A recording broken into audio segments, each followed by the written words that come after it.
Hello, you're listening to a very special episode of Popcorn Podcast with Lee and Tim, where we sit down with actor Ahmed Mawaz from his latest film, Rescuing Christmas.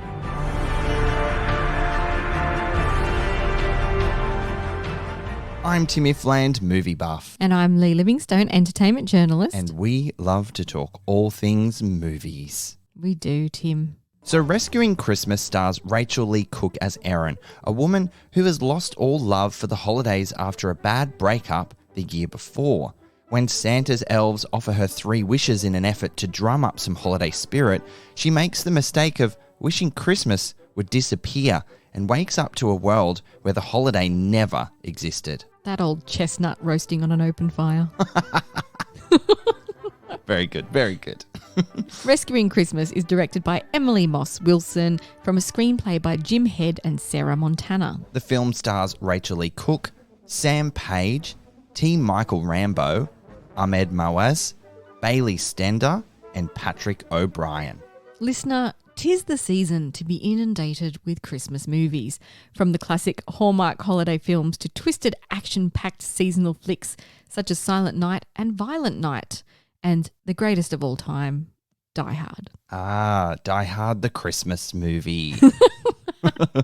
Well, Hallmark Channel has cornered the market on easy watch Christmas movies, and at this time of year, there's nothing like settling in for a warm and fuzzy will they, won't they find romance or discover the true meaning of the holidays. And who doesn't love a Christmas movie, Tim?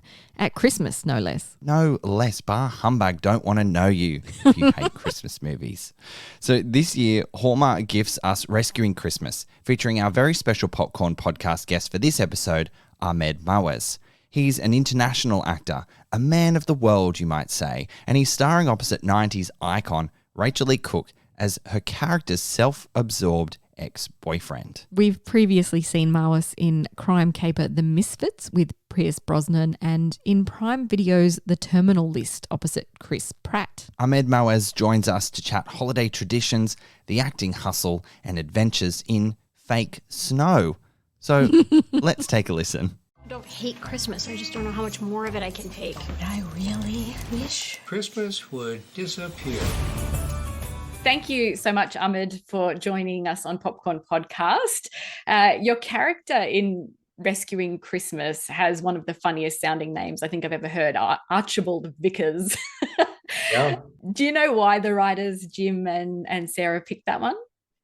I don't know why they picked it, but he goes by Archie throughout the film. Yeah. But yeah, when it clicked that Archie is Archibald, I was like, oh, what an interesting name. But yeah, throughout the film, I go by Archie. He's sort of the villain of the piece, if you can call Christmas movie villains.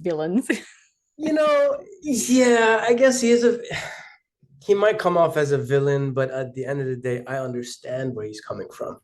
Yeah. Okay, he's a person who's selfish is a harsh word. Let's just say he's a bit self-absorbed, right? He loves himself a bit too much. But, the reason he makes his way back into Rachel's character's life is because he's just looking for love, just like everybody else, right? So that's what Christmas movies are all about, isn't it? Love. It's all about love. Yeah, everybody wants love. You got to have love. You lived for a time in Minnesota, didn't you? How was it being back in the North Star State there? It was very refreshing.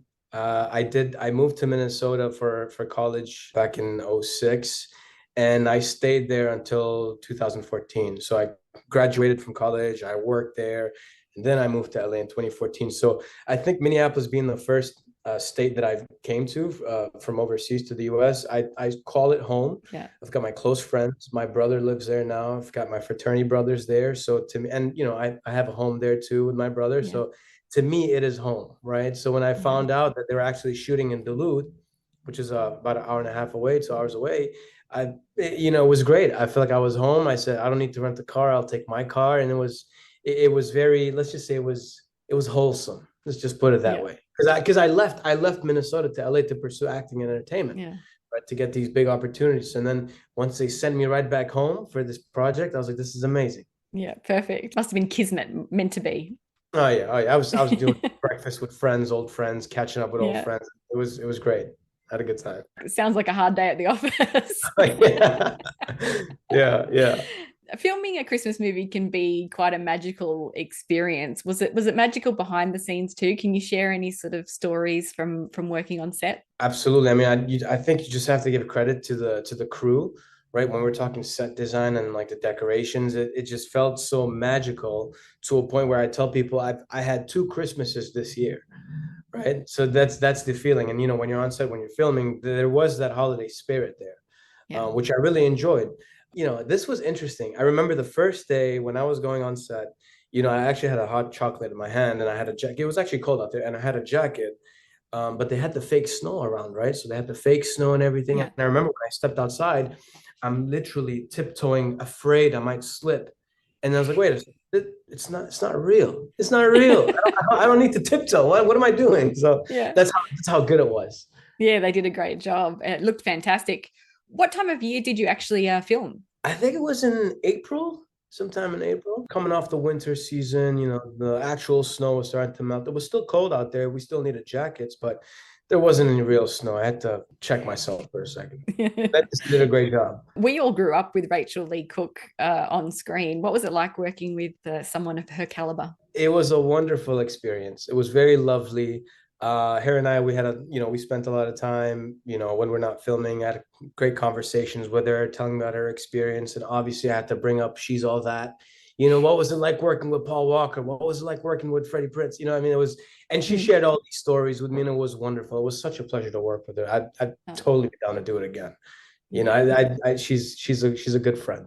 Yeah. Very easy to work with. You're quite a man of the world, aren't you? You've lived in so many different places. So what do the holidays look like in your home with your family? I spread it out, right? So, because I grew up in Ghana, West Africa, and then I moved to Lebanon for high school, and then I moved to Minneapolis. So I've broad range of cultures. I've experienced it all. But now what I do is I sort of do it like a la carte, right? So what I do is so this Thanksgiving, I was actually in Minneapolis last week with my brother and my friends, with all the, Friendsgiving and whatnot, and it was snowing. So I had that Thanksgiving holiday taken care of. And now for Christmas, I'm probably going to spend some time in Minneapolis and New York with my wife. And then right before the New Year's, we're going to travel to Dubai and experience New Year's over there. Wow. And then right after the New Year's, I'm going to see if I can sneak in a trip to Lebanon and see my family, my parents and my sister. You're quite the jet setter. It's bittersweet. It's a bit tiresome. It gets expensive, but hey, I look at it as a blessing. I get to do all these things across different continents. It's great. It's great.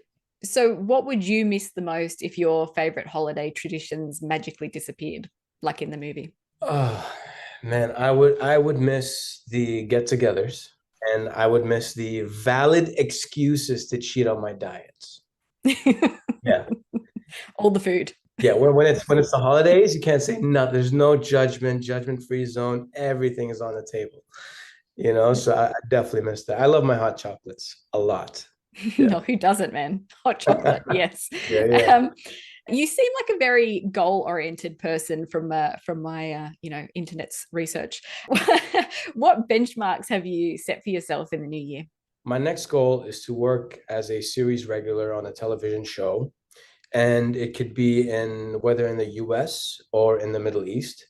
So last year I got very involved in the Middle East. I started meeting directors and producers, starting getting involved in the entertainment world. I haven't worked on a project just yet, but I've worked in the circles out there. So right now my goal is to be an international actor, right? And I've been in LA for close to 10 years now, and I've done some good work here. And I think now it's time to expand on a global scale and just leverage my diversity and background.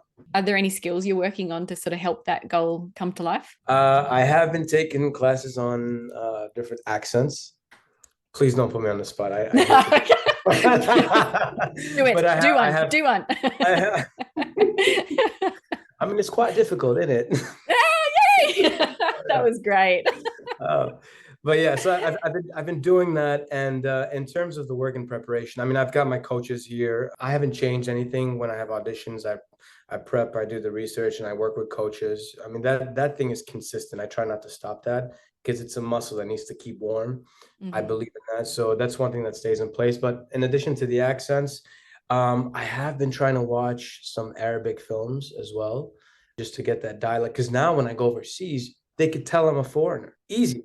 I speak Arabic. I'm pretty fluent, but I guess they could hear the Western element in it, or maybe it's the way I dress or I carry I don't know, but I get pointed out easily. So I'm trying to work on blending in some more. Yeah, that's going to help me over there. But overall, yeah, I think there's no limit, right? I just want to be as international as possible. Is there a filmmaker or actor that you admire that you'd really love to work with in the future? Yeah, Robert Downey Jr., our DJ. That's my guy. The GOAT. Yeah. I mean, the charisma on that guy.